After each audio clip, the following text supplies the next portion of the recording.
Oi, Twitter e Instagram, ok, Iki. Existe um tipo de jogo que sempre tá saindo, e se você já leu o título, eu tô falando dos jogos de anime. Desde sempre os animes sempre foram bem populares, principalmente no Japão, óbvio, né? E quando eu falo desde sempre, é desde sempre mesmo. Vindo desde os anos 80 com o jogo de Lupin the Third, eu sei que é meio difícil falar que isso é do Lupin, mas ele é. E não é tão difícil assim ver que os animes e os videogames iriam ser uma parceria bem grande, principalmente vendo os animes de lutinha. Eu sei que não é certo falar, mas aqui eu vou chamar de shonen, não só porque é mais fácil, todo mundo vai entender, mas todo mundo vai saber do que eu tô falando. E se vier reclamar, pare de ser um nerd. Os animes de shonen apelam bastante para um público mais jovem, e um recurso muito comum que tem em praticamente todos os animes assim são as lutas. Então, como 1 mais 1 é 2, juntar esse tipo de anime com videogame, obviamente ia dar certo. Até porque, quem não vai querer lutar como o Goku ou o Gohan? Indo nessa linha, foram criados diversos jogos de anime, mas dá pra ignorar eles porque em 2005, outro console era flodado com inúmeros jogos de anime, e esse console era o PlayStation 2. Sério, tem tanto jogo pra PlayStation 2 que chega a ser esquisito. Tem jogo tipo, desde Evangelion, sim,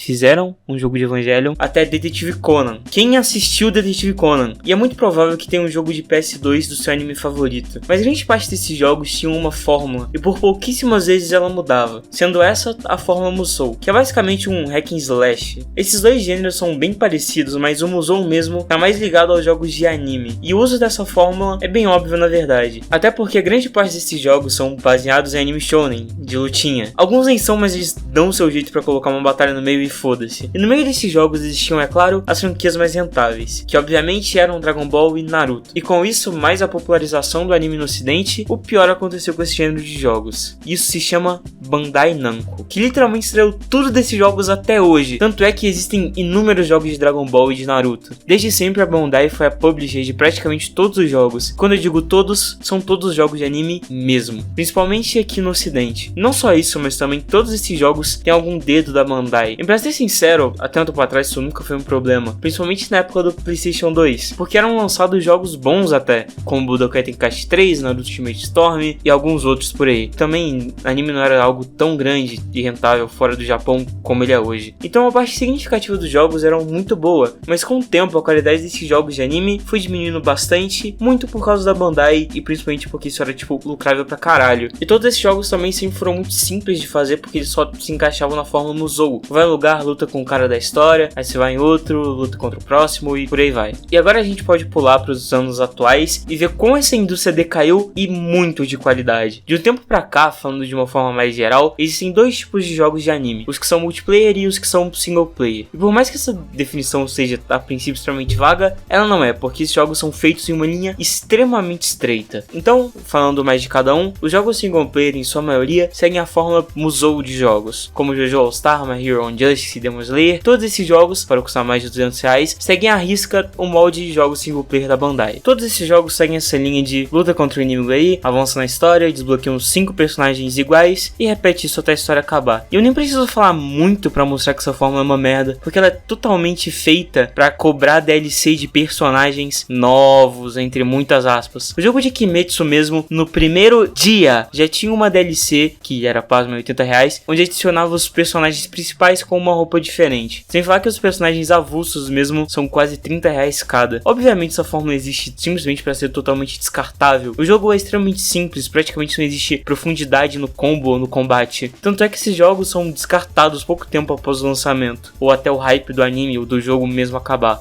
Só citando aqui, que eles relançaram o jogo de Boku no Hero, só que com 2 o nome. Tipo, literalmente. E os dois a quase o mesmo preço. Isso chega a ser pior nos jogos multiplayer da Bandai, porque jogos assim precisam de uma nova atualização recorrente para manter o público engajado no jogo. Senão, obviamente, ele vai morrer com o tempo. E adivinha o que aconteceu com simplesmente o jogo de luta mais promissor já feito. Em menos de um mês ele perdeu quase 1/4 da player base inteira que ele já teve, indo de 40 mil jogadores simultâneos para 10 mil e atualmente 2.000 jogadores simultâneos. Mas não é como se o jogo fosse ruim, muito pelo contrário, ele é muito bom, mas digamos que a administração dele não foi lá uma das melhores, o que fez com que o jogo morresse. O que foi muito esquisito, porque Fighter era bom demais, diferente de todos os outros multiplayers da Bandai. Os outros também eram muito ruins e totalmente descartáveis, citando aqui Jump Force, Naruto Jump Strikers e Fighter Z com ressalvas, tá? Todos eles tiveram praticamente o mesmo ciclo de vida. Os 3 foram lançados com algum tipo de DLC ou conteúdo extra e Season Season Pass, sendo no Jump Force e no Fighter Z, novos personagens. E no Naruto Shroom Strike, acho que tinha outros personagens e roupinha. As roupinhas eram horríveis, pelo amor de Deus. Após o lançamento desses jogos, por um período de tempo, foram adicionadas novas DLCs no jogo. Obviamente todas elas com preço inflado demais, considerando que o jogo base já era caro pra caralho. E com o tempo, todos esses 3 jogos foram morrendo, porque a Bandai simplesmente não adicionava nada neles. E eu nem falo do sentido de um modo novo, um evento novo ou algo assim, mas o jogo não era atualizado por balanceamento mesmo. O meta era quase sempre fixo, e grande parte dos personagens tinham golpes que bugavam o jogo inteiro, a ponto de não deixar outro personagem se mover na partida, principalmente no Fighter Z que isso acontecia. E isso, somado a ser um jogo de luta, as pessoas foram cada vez mais e mais saindo desses jogos. E a mesma coisa com Shinobi e Jump Force. Só que ao menos o Fighter Z tinha uma comunidade que gostava do jogo, porque ele era bom no multiplayer, ao menos, o resto do jogo era meio ruim. Os outros dois foi muito pior, porque eles eram ruins e ponto. Ambos morreram instantaneamente. Shinobi Strikers não durou 2 semanas direito e a player base já se afastou do jogo. Jump Force foi tão ruim, mas tão ruim, que simplesmente removeram o jogo da Steam. Jump Force, por curiosidade, durou menos de um mês, mas esse mesmo, no seu pico, teve, sei lá, menos de 10 mil players, chegando a ter em alguns dias, menos de 200. E tudo isso é muito por causa da Bandai, que como publisher, devia exigir que o jogo ao menos fosse minimamente decente, ou prezar para que o jogo fosse atualizado. Mas isso obviamente não dá tanto dinheiro quanto fazer jogos descartáveis, né? Mas não é como se isso fosse o fim do mundo, ou algo do tipo, porque é muito plausível fazer jogos de anime bons. Às vezes fazer um jogo de anime pode ser muito melhor do que o anime mesmo, como Dragon Ball Kakarot, que tá aí pra provar isso. O jogo não se limitou à fórmula anime igual lutinha, muito pelo contrário, ele abraça toda a obra original por completo. E no jogo mesmo dá pra você ver tudo que esse mundo tinha a oferecer, desde, sei lá, andar de carro até, sei lá, mano, tem muita coisa pra fazer nesse jogo. Sendo esse jogo provavelmente o melhor jogo de anime já feito de todos, assim. Não é à toa que ele vendeu mais de 1,5 milhão de cópias em menos de um mês de lançamento.